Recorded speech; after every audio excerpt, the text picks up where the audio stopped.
Hello and welcome to the class 9 physics online classes, and in this video we will discuss chapter number 9, that is force and laws of motion.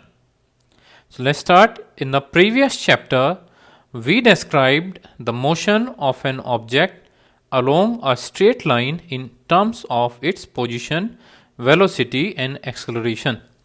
So in the previous chapter, that is chapter number 8 titled motion, we have already described different object. If a object is moving in a straight line, then it is known as linear motion. Then if it is moving in a straight line, then it is having velocity and acceleration also. तो वहाँ पे हमने position के बारे में पढ़ा, direction भी पढ़ा, सब पढ़ा था। वेलोसिटी में क्या होती है, एक वेक्टर क्वांटिटी होती है, एक्सेलरेशन भी क्या है, एक वेक्टर क्वांटिटी है। तो प्रीवियस चैप्टर में आप ये सब पढ़ चुके हैं। तो we saw that such a motion can be uniform और नॉन यूनिफॉर्म, कि ऐसा मोशन यूनिफॉर्म भी होता है और नॉन यूनिफॉर्म भी। यूनिफॉर्म क्या था कि इक्वल इंटरवल ऑफ टाइम में अगर इक्वल डिस्टेंस होती है तो यूनिफॉर्म क्या बोल देते हैं, उसे मोशन कहते हैं। और अगर अनइक्वल होगा, अनइक्वल डिस्टेंस होगी, अनइक्वल इंटरवल ऑफ टाइम, तो उसे नॉन यूनिफॉर्म कहते हैं। तो we have not yet discovered what causes the motion, लेकिन हम अभी भी ये नहीं समझ पाए हैं कि हमने अभी भी ये पता नहीं किया कि मोशन होता क्यों है, किसकी वजह से होता है। So why does the speed of an object change with time, कि स्पीड क्यों चेंज हो जाती है किसी भी ऑब्जेक्ट की टाइम के साथ। Do all motion require a cause, क्या सभी मोशन को एक वजह चाहिए होती है होने के लिए। If so what is the nature of this cause, अगर ऐसा है तो उसका नेचर क्या है, इसकी वजह क्या है। So in this chapter we shall make an attempt to quench all such curiosities, यानी जितनी भी हमारी ये जिज्ञासाएं हैं इन्हें पूरा करने के लिए हम इस चैप्टर में ट्राई करेंगे।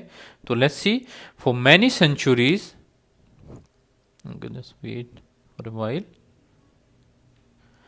For many centuries the problem of motion and its causes had puzzled scientist and philosophers, कि बहुत सारी सेंचुरीज तक जो प्रॉब्लम थी मोशन की और जो उसकी वजह थी उसने साइंटिस्ट को, जो फिलोसोफर थे, उन्हें पजल रखा।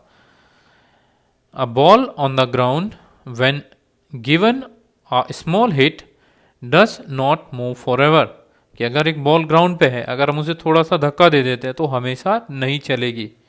तो such observations suggest that rest is the natural state of an object, कि जो ये ऑब्जर्वेशन है वो सजेस्ट करती है कि जो रेस्ट है वो एक नेचुरल स्टेट होती है ऑब्जेक्ट की।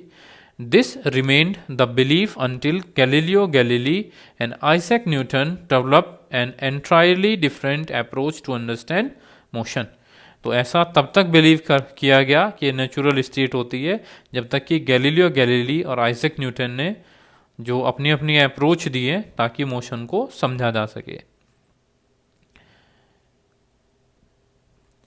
In our everyday life, we observe that some effort is required to put a stationary object into motion or to stop a moving object, कि हम अपनी प्रतिदिन के जीवन में देखते हैं, यानी लाइफ में देखते हैं कि कुछ एफर्ट लगाने पड़ते हैं हमें। अगर कोई ऑब्जेक्ट स्टेशनरी है उसे मोशन में चलाने के लिए कुछ एफर्ट करना पड़ता है, और अगर कोई चीज़ मोशन में है तो उसे रोकने के लिए भी एफर्ट करना पड़ता है। So we ordinarily experience this as a muscular effort and say that we must push or hit or pull on an object to change its state of motion, कि हम इसे क्या मानते हैं कि एक ऑर्डिनरी एक्सपीरियंस है जिसे मस्कुलर एफर्ट कहते हैं। कि यानी हम क्या कह सकते हैं, हम पुश करते हैं, हिट करते हैं, पुल करते हैं, यानी खींचते हैं एक ऑब्जेक्ट को ताकि हम उसकी जो मोशन की स्टेट है वो चेंज कर सके। यानी स्टेशनरी है तो मोशन में आ जाए वो, और अगर वो रेस्ट में है तो वो जो मोशन में है वो रेस्ट में आ जाए या स्टेशनरी हो जाए।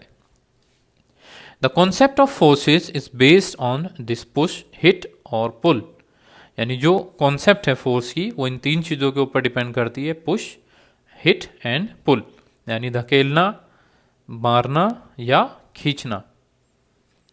Let us now ponder about a force. What is it? अब हम किसके बारे में पढ़ते हैं, फोर्स के बारे में ध्यान देते हैं कि वो है क्या। In fact, no one has seen, tasted or felt a force. और जबकि सत्य में यह है, फैक्ट में वास्तविकता यह है कि अभी तक किसी ने भी ना तो फोर्स को देखा है, ना उसे टेस्ट किया है, ना ही उसे महसूस किया है।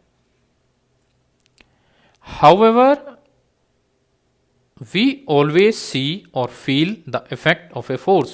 लेकिन हम हमेशा देखते हैं और जो इफेक्ट है उसे महसूस करते हैं फोर्स के। It can only be explained by describing what happens when a force is applied to an object.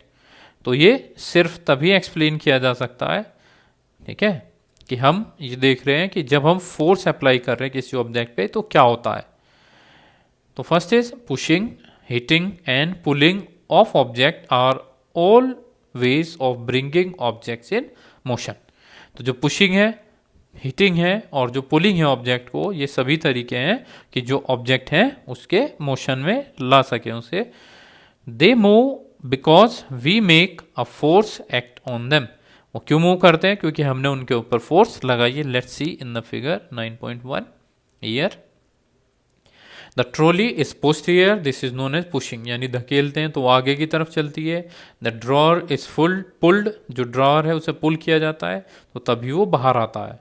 और the hockey stick hits the ball forward, अगर हॉकी स्टिक से आप हिट कर रहे हैं बॉल को तो वो आगे की तरफ चली जाती है। तो फोर्स के 3 तरीके बताए यहाँ पे, पुशिंग, पुलिंग और hitting objects change their state of motion. यानी ये 3 चीज़ें हैं अभी जो एक ऑब्जेक्ट की जो स्टेट है उसे चेंज कर देते हैं, यानी जो मोशन है उसकी स्टेट को चेंज कर सकते हैं। Then let's move back a bit. कि from your studies in earlier classes, you are also familiar with the fact that a force can be used to change the magnitude of velocity of an object, that is to make the object move faster or slower or to change the direction of motion. We also know that a force can change the shape and size of the object.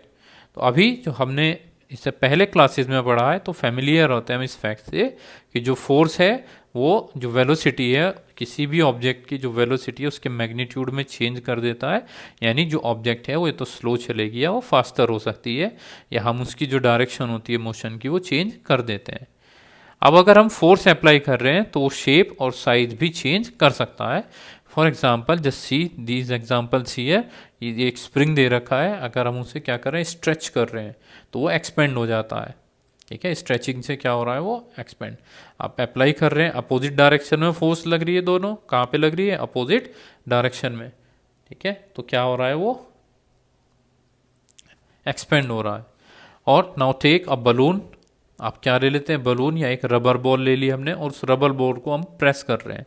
अभी देखो इसके ऊपर जो force है वो opposite direction में जो एक ही डायरेक्शन में लग रही है, इधर से और इधर है, तो ये भी अपोजिट डायरेक्शन में ही फोर्सेस, लेकिन ये दोनों क्या कर रही हैं, प्रेस कर रही हैं इस रबर बॉल को, तो तब इसकी क्या होती है, शेप चेंज हो जाती है।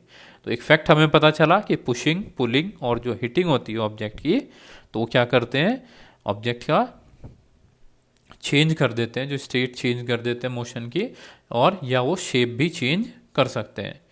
So the balance and the next part we will discuss in the next video.